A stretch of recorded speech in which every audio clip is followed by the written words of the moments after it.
My name is Dr. Richard Horowitz, and it's a pleasure to be here with you today. I did my medical training at the Free University of Brussels in Belgium between 1977 and 1984. And then I returned home to do my internal medicine training at Mount Sinai Medical Center in New York City and Elmhurst, New York. At which point, I became a board-certified internist and moved upstate to the Hudson Valley, where I was moving into one of the most Lyme endemic areas in the United States. I have now seen over 12,000 people who've been diagnosed with chronic Lyme disease, who come to me from all over the United States and who come to me from Europe. I've had patients come to me from Belgium who are extremely sick, from France, from Norway, from other parts of Europe. And I can tell you that this is a worldwide epidemic. It is very poorly understood. It's causing tremendous suffering, and it is my great pleasure to be able to share this information with you. Today, I'm going to be discussing Lyme disease and multiple systemic infectious disease syndrome, otherwise known as MSIDS. This is a new paradigm for the diagnosis and treatment of chronic illness. The problem that we face with Lyme disease for the moment is that many people do not believe in the existence of chronic Lyme disease. As you can see from this particular cartoon, the bad news is you have Lyme disease, but the good news is I don't believe in that disease, so you're fine. And this is the problem that I face, as many people do not realize how serious this problem of Lyme disease is in the United States, that it's spreading throughout Europe, and is also spreading worldwide. Lyme disease is the #1 spreading vector-borne epidemic worldwide. The CDC just came out with figures in 2013 that showed us that there was a 10-fold increase in the number of cases. We went from 30,000 cases to 300,000 cases, and in fact, the figures are even worse. If you look at the figures reported by the CDC, 0.3% of the American population in 2012 was exposed to Lyme disease, which is approximately 1 million people in the United States. Lyme disease, which is an infection caused by Borrelia burgdorferi, which is a spirochete, and other borrelial species, are spreading across Europe, as are other tick-borne diseases such as babesiosis, Bartonella or cat scratch fever, and many other infections that I'm going to tell you about, and they're mimicking many different illnesses. There is a lot of confusion now regarding the diagnosis and treatment of Lyme disease due to two standards of care that exist in the United States, one by the Infectious Disease Society of America, or IDSA, or ILADS, the International Lyme and Associated Disease Society, of which I was a founding member. We're going to be discussing today how we define chronic Lyme disease. What exactly is it? And I'm going to show you that there is a difference between the surveillance definition established by health departments and what we see in real life in the doctor's office. And I'm proposing to you a new definition called Lyme MSIDS, which stands for Multiple Systemic Infectious Disease Syndrome, which will better define the illness. And I will show you that there are up to 16 reasons why many of these people stay ill with chronic Lyme disease, and this is not well reported in the scientific literature. There are also problems with diagnosing Lyme disease. As I will show you, there are problems with serology and seronegative infection, where patients will come in and see me and have Lyme disease, but the standard blood tests are negative. And I'm going to suggest to you later in this presentation that one of the best ways to address this is by creating country-specific Western blots using the strains of Borrelia that you have in Belgium and in the European countries. As far as treating Lyme disease, there is evidence of persistent chronic borrelial infection and the need for longer treatment courses. And there is some new scientific evidence that has come out showing that Lyme persists and that we do need longer courses of antibiotics. Chronic infection from Lyme and associated tick-borne diseases will cause inflammation in the body. And inflammation is the #1 common denominator in all chronic diseases. And this can lead to symptoms of chronic fatigue, musculoskeletal pain, cognitive difficulties, sleep disorders, and neuropsychiatric symptoms.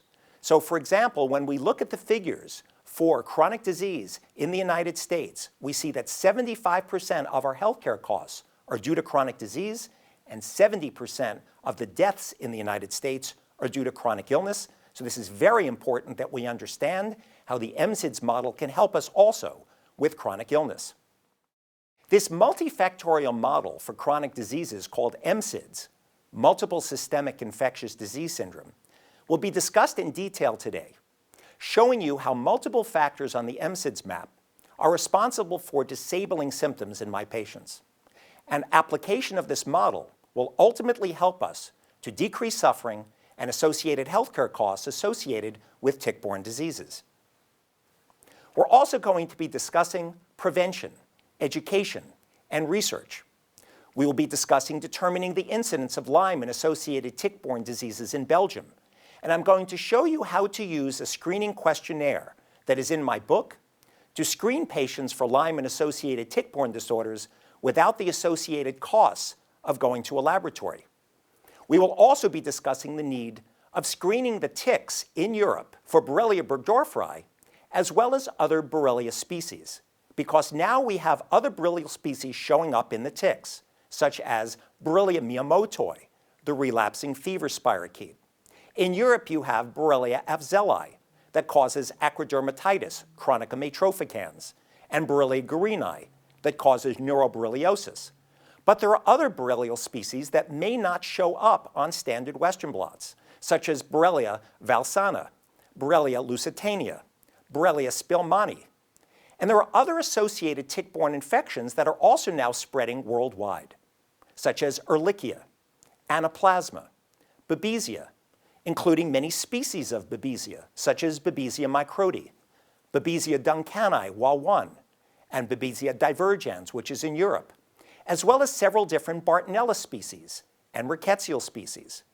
So we're going to talk about screening for these different species, screening pregnant women because it can affect the fetus and cause fetal morbidity and mortality, and screening the blood supply because some of these tick-borne infections, such as Babesia and Anaplasma, have now entered the blood supply, and you can get these infections after a blood transfusion.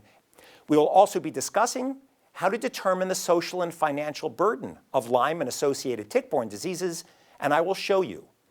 There is a 16-point map that I have developed for treating patients who come to me with chronic Lyme disease, and I call this map the Lyme MSIDS map. It is as if someone went into a doctor's office with 16 nails in their foot saying to the doctor, "Doctor, I have foot pain." And the doctor only found 2 nails in the foot, pulled it out, and the patient returned to the doctor saying, "I still have foot pain." The problem is the doctor did not identify all the nails in the foot. What you see here with this MSIDS map are the 16 nails that can be in someone's foot causing pain. So for example, the first point on the map is infections, which is developed into 4 different categories. The first is bacterial infections, which includes Lyme disease, ehrlichiosis, Bartonella, mycoplasma, chlamydia, Rocky Mountain spotted fever with other rickettsial infections such as typhus, and Q fever, tularemia, and even tick paralysis. There are then parasites that are showing up in the ticks, such as Babesia and other pyroplasms. There's filariasis and amoebiasis that sometimes shows up in my patients, as well as giardiasis. So we need to screen for different parasites, which are not all coming from ticks, but which still cause patients to be ill. Then there are viral infections, some of which may reactivate when patients get chronic Lyme disease, such as Epstein-Barr virus, herpes virus 6 or 8, cytomegalovirus. And then there are mosquito-borne viruses like West Nile, which show up in my patients. The Heartland virus, which was recently reported 2 years ago in the New England Journal of Medicine, and the Powassan virus, which can cause a very severe encephalitis, as well as other viral encephalopathies. And finally, we find Candida and other fungi in our patients, whether they've taken antibiotics or whether they've had it before coming to see us. So when someone presents with Lyme disease, my patients don't usually just have Borrelia burgdorferi. One of the main reasons that they've stayed ill is because they have multiple associated tick-borne infections, as well as other infections simultaneously. And if you do not treat them all at the same time, these people will not get better. We also find that there's immune dysfunction. You get an overstimulated immune function with Lyme disease. These people will have false positive anti-nuclear antibodies looking like lupus, or false positive rheumatoid factors, where the doctor may tell the patient that they have rheumatoid arthritis. They may have markers, such as HLA-DR2 or DR4, that are positive, meaning that they're going to have more severe autoimmune manifestations. We find that when we treat Lyme and co-infections, many of these immune markers get better. The third point on the MSIDS map is inflammation. These tick-borne infections will cause a tremendous inflammatory response in the body. You get an increase of inflammatory molecules called inflammatory cytokines, interleukin-1, interleukin-6, tumor necrosis factor alpha. All of these will be increased in the body and cause something called the sickness syndrome, which means that when people get these inflammatory molecules secreted from these organisms being in their body, they get headaches, they feel tired, they get brain fog and memory problems, mood disorders, they get muscle pain and joint pain. These are all from these inflammatory molecules called cytokines, and I will show you later on in the presentation that even if we don't kill every last spirochete in the body, but simply lower all of these different co-infections and Lyme, the load of the organisms, we can make people better by decreasing inflammation in the body. The fourth point on the map is toxicity. Many people now come to me and they have multiple chemical sensitivity or environmental illness. What this means is that we're getting 300 to 500 chemicals coming in every day into our bodies, and some people are very sensitive to these chemicals. Heavy metals like mercury and lead that get into the body. So in some of my patients, when we deal with these toxins and open up the detox pathways and detoxify them, many of these patients feel better, and this is one of the clues that's very important, that it's not all about just hitting infections and lowering down the load of the infectious agents. It's also about opening up the detox pathways and getting rid of some of these toxins from the body. The fifth point on the map is allergies. If you have food allergies, and not just IgE food allergies, which is an immediate sensitivity to a food, for example, you eat nuts and your throat swells up. We're talking about food allergies where you have a sensitivity and it's a delayed reaction to a food, where you get these same inflammatory molecules that are produced that will also cause fatigue, headaches, and joint pain. And we find that if we screen people for some of these food allergens and sensitivities and have them eliminate them from the diet, some of their Lyme symptoms also may get better. The sixth point on the map is nutritional and enzyme deficiencies, or functional medicine abnormalities in biochemical pathways. Approximately 25% of the people who come to see me are nutritionally deficient. They may not have enough zinc. Now, if you don't have enough zinc, you're going to get more inflammation in the body. 25% of these patients also don't have enough iodine to make thyroid hormones. They may not have enough copper, which is necessary in an enzyme called superoxide dismutase that deals with free radicals and oxidative stress. So if you do not have the proper nutritional supplements and a proper diet, you will not be able to deal with inflammation and free radical oxidative stress in the body. The seventh point on the map is mitochondrial dysfunction. There are parts of the mitochondria that are affected by these free radicals and inflammatory molecules. If your mitochondria are affected, you're going to be tired. Your nerve pain may get worse. So some people need to have nutritional support with enzyme CoQ10, with acetyl L-carnitine, with NT factor, glycosylated phospholipids. And when you replace some of these nutritional deficiencies and get the mitochondria working correctly, some people, their energy and their nerve pain, and generally their symptoms will get better. The eighth point on the map is psychological disorders. Many people will go to 10 to 20 doctors being treated for Lyme disease and say that they don't get better, or go to dozens of doctors who will tell them they simply have chronic fatigue syndrome or fibromyalgia. And these people ultimately are diagnosed with PTSD because they're said there's nothing wrong with them, it's in their head. But these people are sometimes treated very badly by the medical system because the tests are unreliable and they're told that there's nothing wrong with them. Many people also have had difficult childhood and abuse. So if you have had emotional stress, physical abuse, so we find that we also have to support these people through their illness and use either medication or natural products or have them go into therapy to help them. The 9th point on the map is neurological dysfunction. Many people with Lyme disease get a tremendous amount of neurological problems. They get headaches, visual problems where the visual changes. One day it's fine and the next day they can't see well. They get dizziness, light sensitivity, sound sensitivity, memory and concentration problems. And this can affect children where they go to school and because of their neurological deficits, they don't do well in school. Now this is a big problem worldwide for children because this is the future generations of the world, and Lyme is getting into the children in this spreading epidemic, and we'll talk further about these neurological problems later. The 10th point on the map is endocrine disorders. Lyme will affect the endocrine system because these inflammatory molecules will affect the pituitary gland, the master hormone of the body. So when the pituitary is affected, you may find that, for example, you have low adrenal hormones. If your adrenal hormones are low, you're tired, and you can't possibly respond to these infections in the same way. And many doctors do not check for endocrine disorders. They do not check for low adrenal. And you would not normally think in a 20 or a 30-year-old man who comes in saying they're tired and they have no libido or sex drive. You would normally not think to check a testosterone level.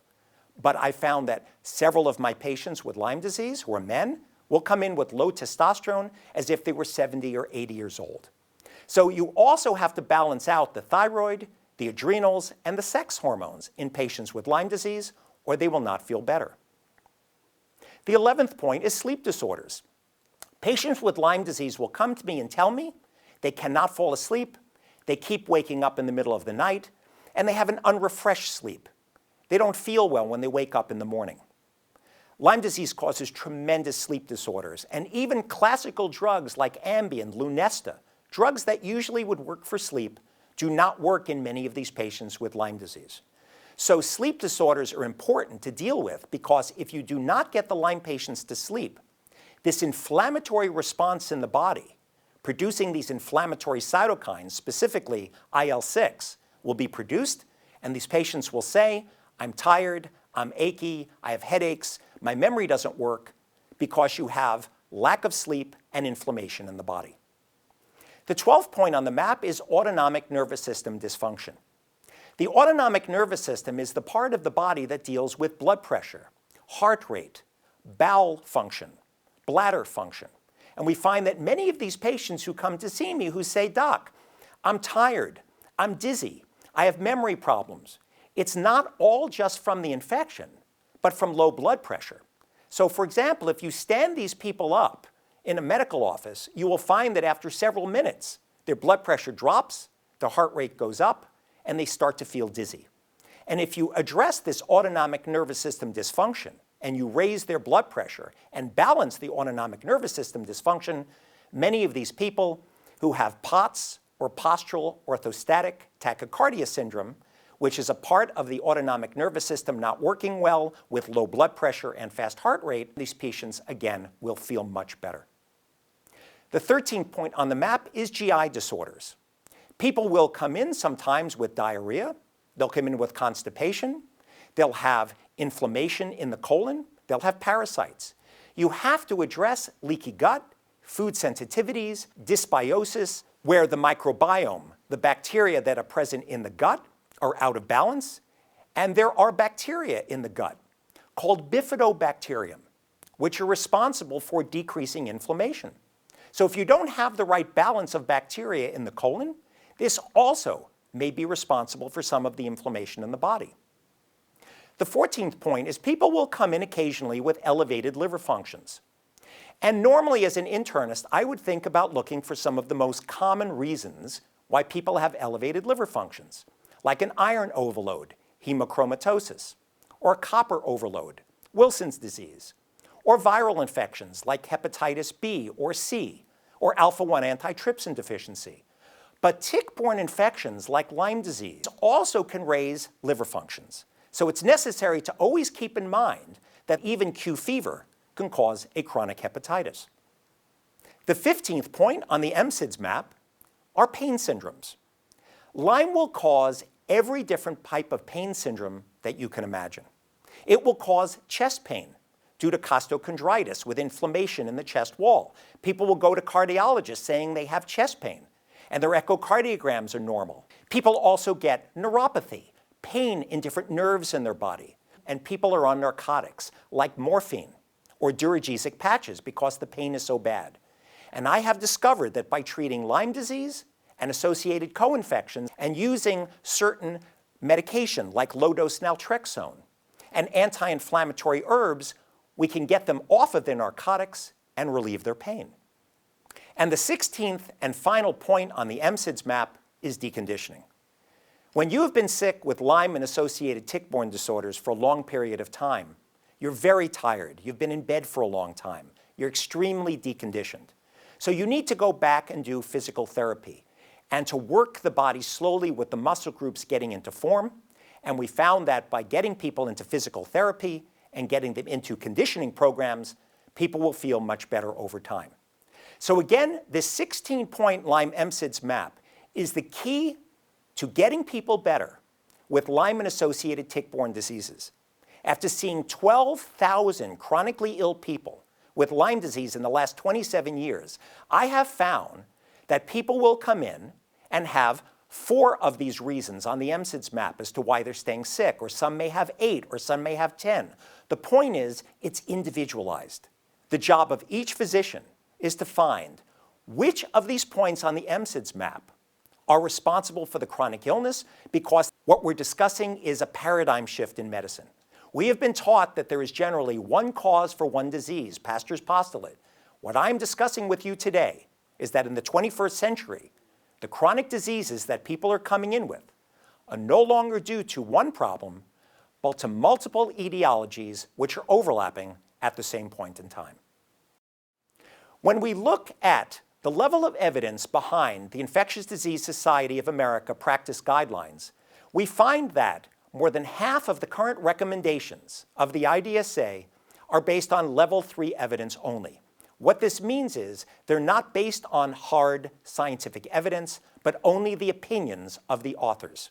And until more data from well-designed controlled clinical trials become available, physicians should remain cautious when using current guidelines as the sole source for guiding patients' care decisions. And this was published in the Archives of Internal Medicine back in 2011. The CDC also just came out with data last year, in 2013, and confirmed what I just told you, that over 50% of physicians in the United States do not treat Lyme disease using IDSA guidelines, but rather use ILADS guidelines and treat for longer periods of time. This is important because there's a controversy right now about how long to treat Lyme disease. And politically, in the United States, many doctors lose their license for treating Lyme disease for longer periods of time. I would not want the same situation to exist in Europe, because I have found that longer treatment trials of antibiotics do help patients with Lyme disease and associated tick-borne disorders. And as you can see from the CDC data, the majority of the doctors in the United States are treating for longer periods of time. There is a lot of controversy whether Lyme persists in the body. I'm showing you on this slide 6 studies published in the peer-reviewed scientific literature that Borrelia burgdorferi can persist despite intensive antibiotics. And here's another slide showing you 5 more studies that Borrelia can persist despite intensive antibiotics. And another slide showing you Borrelia persisting, another 5 studies. And here's 6 more studies showing you that Lyme can persist in the body. And the last one on here was done by Monica Embers, where they showed persistence of Borrelia in the rhesus macaque monkeys. And it's now been proven in the animal models, recently also proven in humans. In 2011, the CDC surveillance case definition said you had Lyme disease if you had an EM rash, or you had one objective manifestation such as a meningitis, a cranial neuropathy such as Bell's palsy, a swollen joint with arthritis, or a cardiac conduction block. That was also laboratory confirmed. But you must realize that the surveillance case definition was developed for national reporting of Lyme disease, and the CDC said it was never intended to be used in a clinical diagnosis. Well, why has it been used as a clinical diagnosis? because insurance companies have taken this definition and used it in clinical practice, and unfortunately, it does not work. In the serology for early Lyme disease, you will only get a positive blood test in 20 to 50% of the cases, and serology may remain negative if you give antibiotic treatment early in the course. So diagnosis is clinical at this stage early on. We therefore need to change the CDC and the UCALB criteria. The UCALB criteria was established in Europe several years ago. The IDSA and the European Concerted Action on Lyme Borreliosis have recommended this two-tiered testing approach. And according to these guidelines, an immunoblot is not to be performed if the ELISA is negative, despite the fact that there is poor sensitivity of the ELISA tests, which range from 34 to 70.5%. The effect of this is if you use the UCALB criteria and the CDC criteria, you will miss roughly half of the people with Lyme disease, and I have 3 scientific references below that show you that the sensitivity of this testing is inadequate to pick up Lyme disease. You're going to miss it anywhere between 30 to 60% of the time using the two-tiered criteria. It's very important to understand, when you do send off a test for Lyme disease, what are the Borrelia-specific bands on a Western blot? In other words, how do you know, looking at the tests, that someone really has been exposed to Lyme disease? Well, there are several proteins or bands on a Western blot that tells you that someone has been exposed to Borrelia burgdorferi, the agent of Lyme disease. These are the 23 band, the outer surface protein C, the 31 band, the outer surface protein A, the 34 band, the outer surface protein B, the 39 band, and the 8393 KDA bands, and this was published by Ma et al. On significance of the bands on the Western blot. So if a patient comes to you with the proper clinical symptoms, they tell you that they have good days and bad days. Their muscle pain and joint pain migrates around the body. Their nerve pain, their tingling, numbness, and burning moves around the body. They have memory and concentration problems, where their B12 levels and their folic acid levels and their thyroids are normal. And you've screened them for all other diseases, and you can't find a reason why they're tired, why they have muscle and joint pain, why their memory's not working, why they're not falling asleep. And you've done a Western blot, and any one of these bands shows up positive, that would imply that they've been exposed to Borrelia burgdorferi, because the only way they could get these bands on a Western blot is exposure to Lyme disease. I have developed a screening questionnaire which is in my book. And what I'm going to suggest to you is that the screening questionnaire be used by different medical professionals. For example, Lyme disease can be transmitted from the mother to the developing fetus. I would suggest that the OBGYNs use the screening questionnaire to see whether a pregnant woman has been exposed to Lyme disease and whether the developing fetus is at risk. This questionnaire could also be used by general practitioners, by internists, by neurologists who see people with neurological symptoms, rheumatologists, where people come in thinking that they have rheumatoid arthritis or lupus, because Lyme is the great imitator and imitates these different diseases. You would use this screening questionnaire as a way to screen patients initially before sending off the blood tests, so that you do not have to spend a tremendous amount of money screening people when they may not have symptoms that are consistent with Lyme and associated tick-borne disorders. Here is an example of my questionnaire. It is in my book starting on page 32. And I would suggest printing off this questionnaire and validating it by the internists, by the neurologists, by the rheumatologists, by the OBGYNs. Have people fill this out and figure out what is your score to have Lyme disease. If you screen these patients using the 38-item questionnaire and establish a broad differential diagnosis, you will be able to figure out why these people stay chronically ill.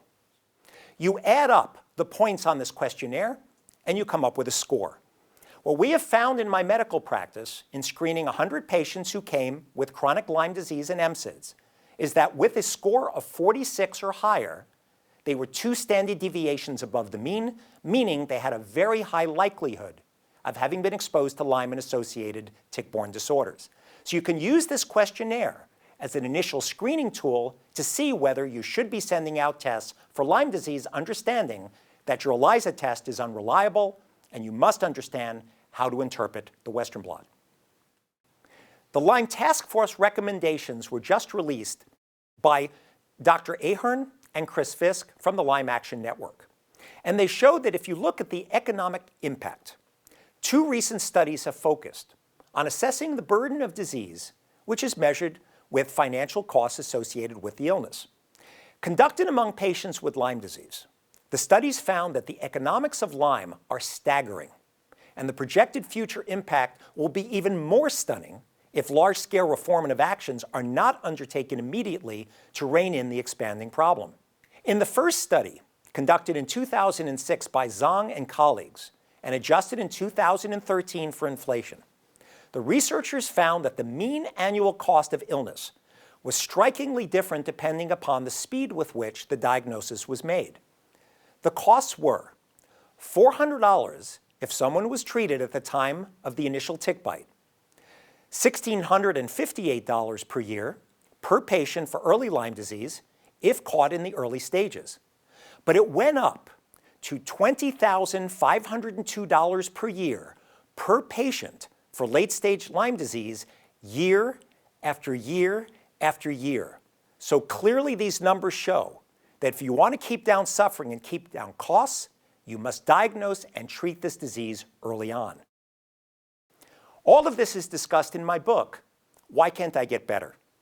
This was published through St. Martin's Press in November 2013. It made it onto the New York Times bestseller list within the first month. It's a 526-page hardcover book, and it describes in detail everything that I just described to you on the 16-point Lyme MSIDS map, which shows how I solve the mystery of Lyme disease and how I get people better. I've worked at this as a medical detective for the last 27 years, and all of this is in my book, and I hope that you will read it and the physicians will use this as a new model for treating chronic disease, because this is what I'm finding has been effective in getting my patients better. So it's been a great pleasure being with you today and sharing this information. Wisdom is the marriage of knowledge and experience bound by compassion. If we want to solve this epidemic, science has already bridged the gap. As I've shown you today, science has already shown us most of the answers. But we need to have compassion for these sick and suffering patients. We need to be open-minded and realize that we don't have all the answers, but the 16-point MSIDS model gives us many of the answers that we've been looking for, and we need to get together and have forums where we bring everyone together to discuss this worldwide epidemic, how to lower costs, how to lower disability, and how to improve outcomes for these patients who've been to 10 to 20 doctors without answers. Thank you so much for your attention. It's been a great pleasure.